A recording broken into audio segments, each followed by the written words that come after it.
Amados amigos, irmãos e irmãs no Lar Maria Cecília, nesta noite nós temos a alegria de ter entre nós a companheira espírita Aurora Maria Miranda Borges. Ela é colaboradora no Centro Espírita Amor e Caridade e também nas tarefas de reuniões públicas da Federação Espírita do Estado de Goiás. Então, ela vai fazer para nós, iniciando com aquela sintonia espiritual, aquela prece, e prosseguir fazendo a sua palestra sobre um tema muito importante do Evangelho segundo o Espiritismo. Olá, meus irmãos. Sejam todos muito bem-vindos à nossa live de hoje. Rogamos ao Divino Mestre Jesus que derrame sobre nós bênçãos de luz e paz, para que assim possamos nos sentir mais fortalecidos e revigorados em vistas da nossa trajetória terrena. Nossa palestra de hoje versará sobre o tema Os Infortúnios Ocultos. Trata-se, meus irmãos, de uma reflexão embasada nos ensinamentos de Jesus e encontra-se inserida no capítulo 13, item 4, do Evangelho segundo o Espiritismo. Allan Kardec nos descreve nesta lição a história de uma senhora dotada de grande poderio econômico que, acompanhada de sua filha, se dirige a uma casa bem humilde, localizada em um bairro da periferia, onde vai levar auxílio a uma mãe de família cercada de seus filhos, cujo pai encontra-se enfermo, internado em um hospital. E durante esse período, a família não tem como se sustentar. Porém, essa rica senhora, além de agraciá-los com roupas e alimentos, levam alento e alegria àqueles seres, acalmando as suas dores, através de seu aconchego e de suas doces e meigas palavras de esperanças em um futuro mais promissor. De lá, ela se dirige ao hospital para levar ao pai daquelas crianças palavras de consolo e tranquilizá-lo sobre a sua família, pois ela irá cuidar deles enquanto ele estiver enfermo. No canto da rua, uma viatura espera. Uma verdadeira loja de tudo que ela leva aos seus protegidos, que visitam assim sucessivamente. Qual a sua crença? Ninguém o sabe. Porque para ela são todos iguais. Todos são filhos de Deus. Terminadas as visitas, ela diz: comecei bem meu dia. No entanto, ali, ninguém sabe quem é aquela senhora. Conforme nós vimos neste texto relatado pelo nosso codificador, essa senhora vai acompanhada de sua filha, porque ela quer demonstrar à mesma uma realidade diferente da que elas vivem. Ela quer demonstrar que todas as pessoas, não importando sua classe social, devem ser tratadas com respeito e com dignidade. Essa mãe está ensinando, através do exemplo, como a beneficência deve ser praticada e que devemos respeito e consideração a todo e qualquer ser humano, em vista de sermos todos filhos de um mesmo Pai, perfeito em sabedoria, amor e justiça. No seu lar, essa senhora é a mulher do mundo, porque a sua posição o exige, mas ignora-se o que ela faz, porque ela não quer aprovação senão a de Deus e da sua própria consciência. Muita gente, meus irmãos, interpreta a passagem dos infortúnios ocultos apenas como compromisso de socorrer as dificuldades materiais pelas quais as pessoas passam. Lê do engano achar que este texto se refere apenas a isso. É fato que existem seres com muitas necessidades materiais na nossa sociedade. Porém, muito maior é a quantidade de gente com escassez de amor, de carinho, de objetivos, de ideais, de autoestima, de fé, principalmente nos dias atuais. Nós concluímos, através dessa lição de Kardec, que a caridade ela tem dois segmentos, né? Podemos exercer a caridade material e a caridade moral. Ambas são de grande importância. A caridade material de valor inquestionável é a mais fácil de ser praticada, pois dificilmente não disporemos de algum recurso para diminuir, mesmo que seja um pouco, as carências materiais de um necessitado, né, meus irmãos? Por exemplo, doar uma cesta básica, né, roupas aos desabrigados, enxovais para recém-nascidos carentes, não nos é difícil. Já a caridade material, ou seja, já a caridade moral, de maior e mais intensa abrangência, pois abrange todo o ser humano, ela necessita de maior empenho de nossa parte, maior perseverança para a sua execução. Ela não custa nada financeiramente, mas é mais difícil de ser exercida. E ela pode ser feita de várias formas. Por pensamentos, por palavras, por ações. Por pensamentos, orando pelos pobres, doentes e abandonados. Porque nós sabemos que uma prece feita de coração alivia muitas dores. Podemos também utilizar de palavras de otimismo, darmos bons conselhos e bom ânimo àqueles que necessitam neste momento. E se temos a visão voltada para nossos semelhantes, aquele que é caridoso de coração, encontra os infortúnios ocultos à sua volta. Nós encontramos à nossa volta, no nosso lar, nas ruas, no trabalho, ou onde quer que estejamos. É assim que o encontrarmos, meus amigos, vamos minorar, vamos minimizar o sofrimento dos infortunados. E para que possamos encontrar esses infortúnios, muitas vezes é necessário calar o nosso ego, porque estamos muito preocupados conosco mesmos. E para que passemos a ajudar mais o nosso semelhante, é necessário que nós controlemos as nossas emoções. Porque muitas vezes nós nos atemos somente às nossas próprias necessidades, às nossas próprias carências. Porque a gente percebe que maiores são as dores íntimas, principalmente as relacionadas ao campo afetivo, pois todos nós somos necessitados de carinho e de afeto.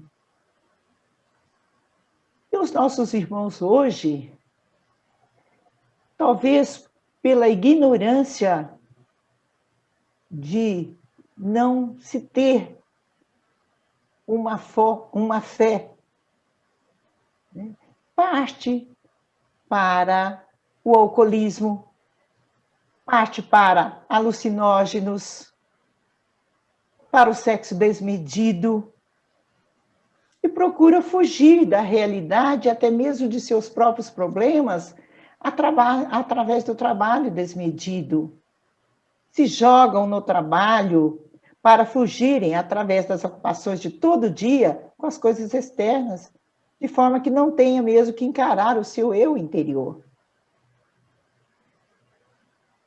E cabe nos observar que esse texto de Kardec é também importante em nossos dias, porque mesmo em locais onde não se precisa de recursos materiais,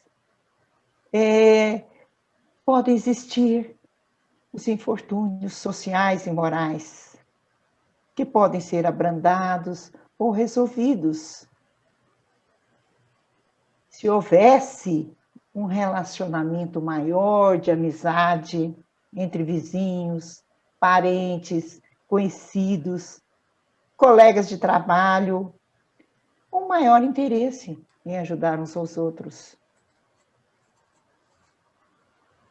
Prestar auxílio aos infortúnios ocultos, meus irmãos, é dever do cristão, é dever daquele que pretende ser discípulo de Jesus. Auxiliarmos uns aos outros pelo prazer de fazer o bem, de forma natural, espontânea, fraterna, fazendo o outro sentir-se merecedor do auxílio, é seguir o ensino de Jesus, que nos manda fazer o bem sem ostentação. Kardec escreve sobre os sofrimentos que passam desapercebidos nos lares, sem queixas, sem coragem de sair pedindo ajuda, muitas vezes até são impedidos pelas próprias doenças. E são esses infortúnios discretos e ocultos que a verdadeira generosidade sabe descobrir sem esperar que venham pedir assistência. Nas grandes tragédias, nas grandes calamidades, a solidariedade se faz presente, atendendo aos pedidos de auxílio. E essas devem ser procuradas pelos cristãos, não esperando tornarem-se tragédias públicas. E no auxílio discreto que leve a alegria, a esperança e não a humilhação. Essa caridade que nós estamos aqui falando é um exemplo da mão esquerda não saber o que faz a sua mão direita. A que diz palavras consoladoras, sem perguntas, sem recriminações, que torna a ajuda um presente merecido, por não constranger o auxiliado. É aquela que ajuda enquanto houver a necessidade, colaborando também, se possível, na resolução dos problemas e dos infortúnios. Através, meus irmãos, dessas elucidações sobre os infortúnios ocultos, nós vamos entender melhor esses momentos aflitivos em que estamos vivenciando. Porque eis que a vida nos revela uma surpresa. De repente, todos nós estamos ameaçados por um vírus que prenuncia a interrupção de nossa jornada física e nos faz reavaliar como estamos vivendo nos dias de hoje. E passamos a meditar e a nos perguntar: o que tenho feito de minha vida? Que possibilidade tenho de recuperar o tempo mal utilizado? Como tenho distribuído meu carinho e atenção aos que me cercam? De repente, nós acordamos com a certeza de que somos peças importantes na vida do universo e sentimos vibrar em nós a vontade de recuperar o tempo perdido. Daí, começamos a refletir que precisamos vivenciar a justiça, o amor, a ciência, tão esquecido por nós. E diante desses cataclismas físicos e morais que estamos vivenciando, somos abalados pelo convite à vida, meus irmãos. pela vontade de nos elevarmos, pela necessidade de atenção, pela necessidade da solidariedade para com os nossos semelhantes.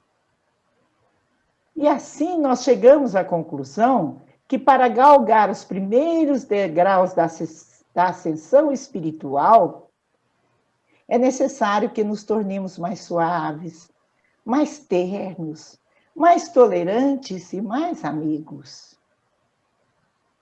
No livro O Céu e o Inferno, no capítulo 5, no seu item 9, Allan Kardec nos diz: a Terra está sofrendo uma crise e crescimento para se tornar um mundo maduro e, portanto, melhor. As desordens atuais, que tanto nos assustam, são os prenúncios de uma nova era que fará a Terra elevar-se na escala dos mundos. Veja bem, meus irmãos, isso foi dito há mais de 100 anos. No entanto, atualmente, ainda nós percebemos que, na verdade, a humanidade ainda está aceleradamente distraída. Ainda impera a vigência do orgulho e do egoísmo em todos os níveis, tanto no individual quanto no coletivo. Os processos de melhoria espiritual exigem muito esforço e muita persistência. Ou seja, exige de nós suor e lágrimas.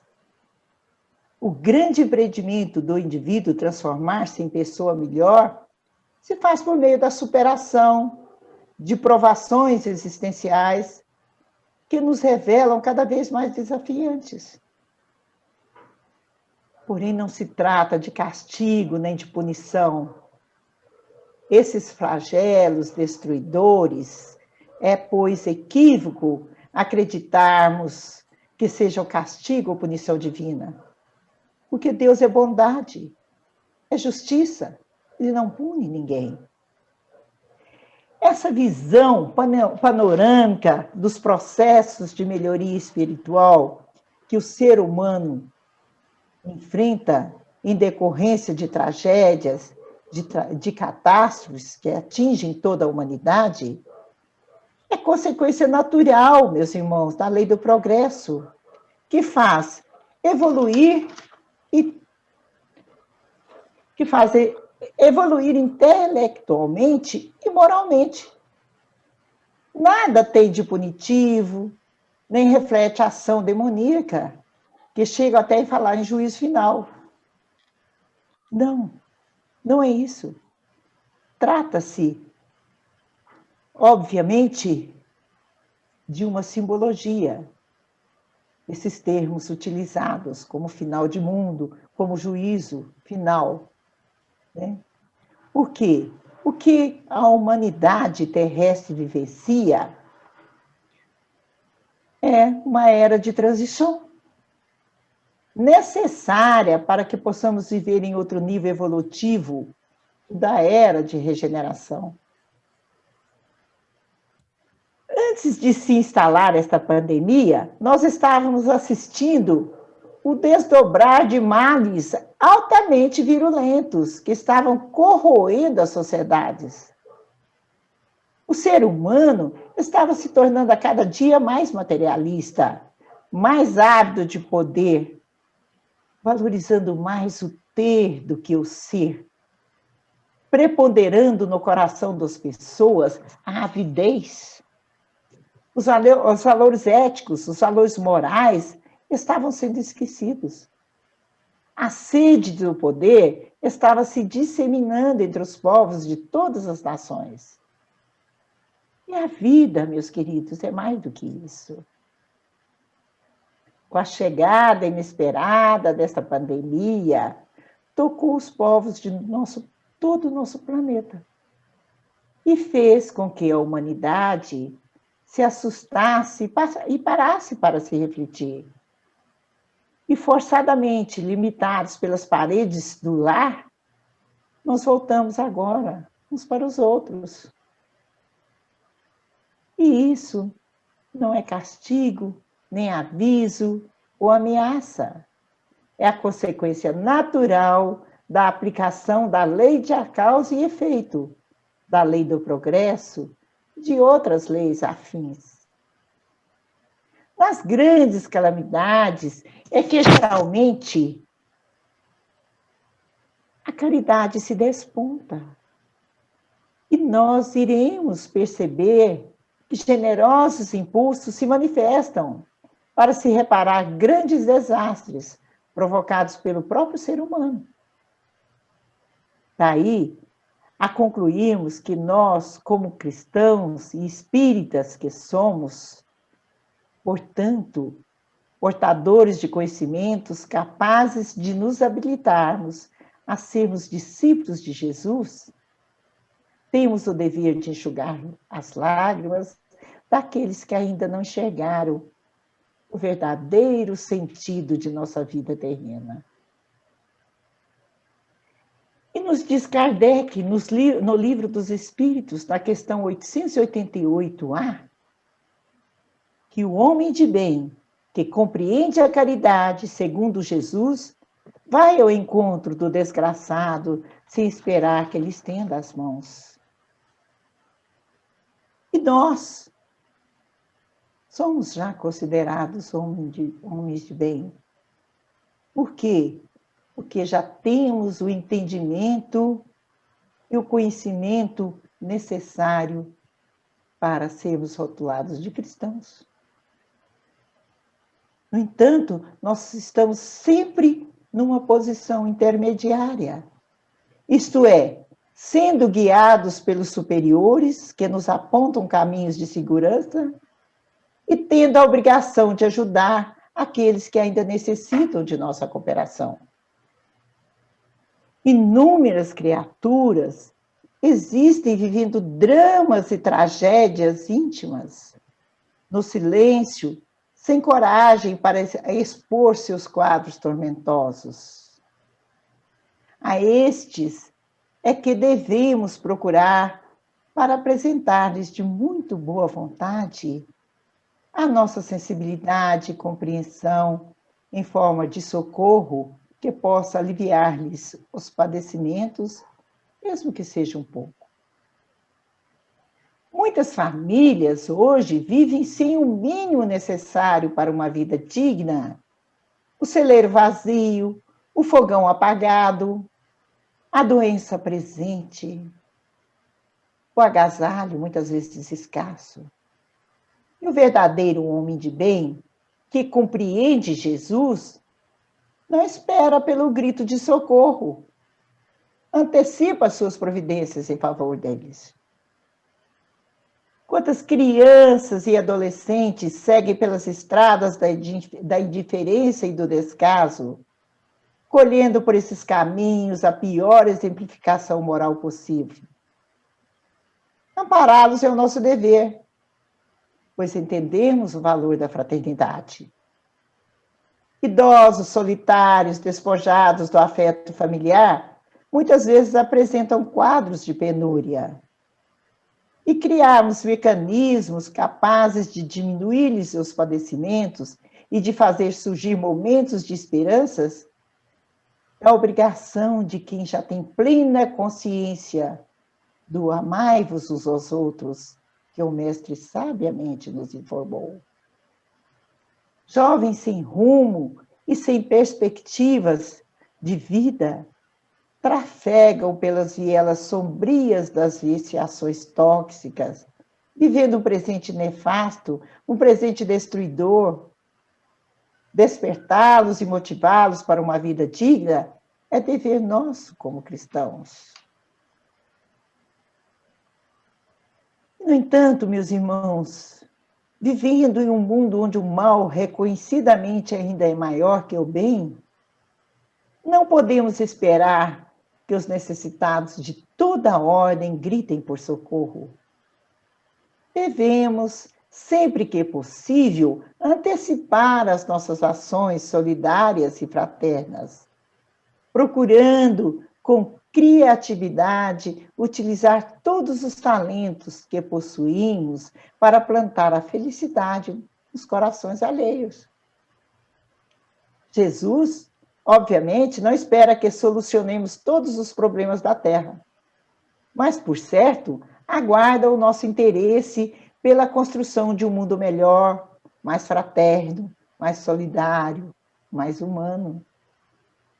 Não acredita, por enquanto, em nossa santidade, mas deposita fé nos nossos esforços que podemos empreender para a consolidação da paz nos corações das criaturas. Dentro das possibilidades possíveis, façamos sempre a nossa parte. Veja que o diamante, para se tornar aquela pedra maravilhosamente linda e brilhante, antes precisou passar pela dor da martelada, que retirou dele todo o carvão escuro que ele revestia. Assim somos nós, seres humanos em processo de crescimento e evolução. Passamos pelas provas das marteladas, nos nossos orgulhos, nas nossas vaidades, para aprendermos a beleza e o poder da humildade. Somos pressionados pelas angústias, pelas carências e medos, até a gente pensar que não vai mais aguentar. E aí, devemos nos lembrar que estamos em um mar revolto, mas que existe um administrador celestial cuidando de tudo. E que a gente começa a resolver essas situações, sai mais forte, mais determinado sobre o que queremos na vida. E, claro, mais felizes. Mas, porém, para que isso aconteça, precisamos ter muita coragem, muita confiança, muita fé. Pois, como sabemos, somos os resultados do que pensamos. E assim dizia nosso antigo filósofo Sócrates: mente sã, corpo são. O pensamento nosso é força criadora. Se desejamos saúde, é indispensável que nossos pensamentos sejam predominantemente saudáveis. Se desejamos o bem, é imprescindível não somente falarmos do bem, mas pensarmos no bem e agirmos no bem. O nosso irmão ou irmã é que vamos estar imunizados e contra todas as agressões viróticas. São nos pensamentos em desarmonia. Cuidemos, sim, dos nossos corpos, seguindo com rigor as recomendações dos profissionais de saúde. Mas, acima de tudo, meus irmãos, mantenhamos-nos em paz, em harmonia com todos os seres da criação, a começar pelo nosso próximo, reflexo do que somos e do que lhes fazemos. E não nos esqueçamos jamais de que Deus, como Pai amoroso, sempre age em prol do nosso bem. Seus filhos imortais que vivem e evoluem entre dois mundos, o físico e o espiritual. E, acima de tudo, lembremos sempre das palavras de nosso Divino Mestre. Fora da caridade não há salvação.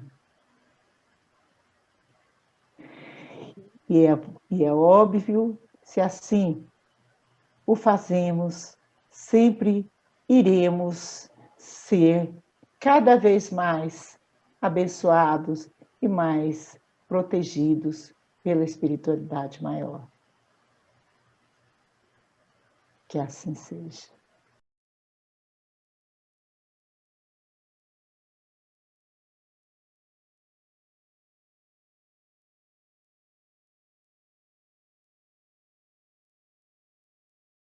Agradecidos estamos pela palestra edificante e gratos também a Deus pela oportunidade de ouvirmos mais uma vez os vossos ensinamentos.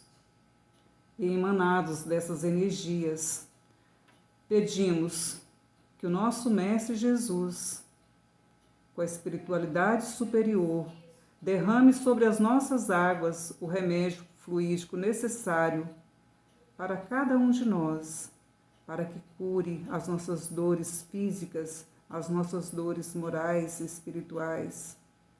Que possamos encontrar nesse medicamento a fonte necessária para aliviar todas as nossas mazelas. Que a nossa Mãe Maria Santíssima nos acolha no teu manto de amor, como filhos errantes que somos. Ó Mãe Santíssima, gratidão por mais uma vez estarmos aqui diante da espiritualidade superior, diante de Ti, para agradecer e aprender. Ave Maria, cheia de graça, o Senhor é convosco. Bendita sois vós entre as mulheres, bendito é o fruto do vosso ventre, Jesus. Santa Maria, Mãe de Jesus, rogai por nós, pecadores, agora e na hora de nossa morte. Que assim seja. Amém.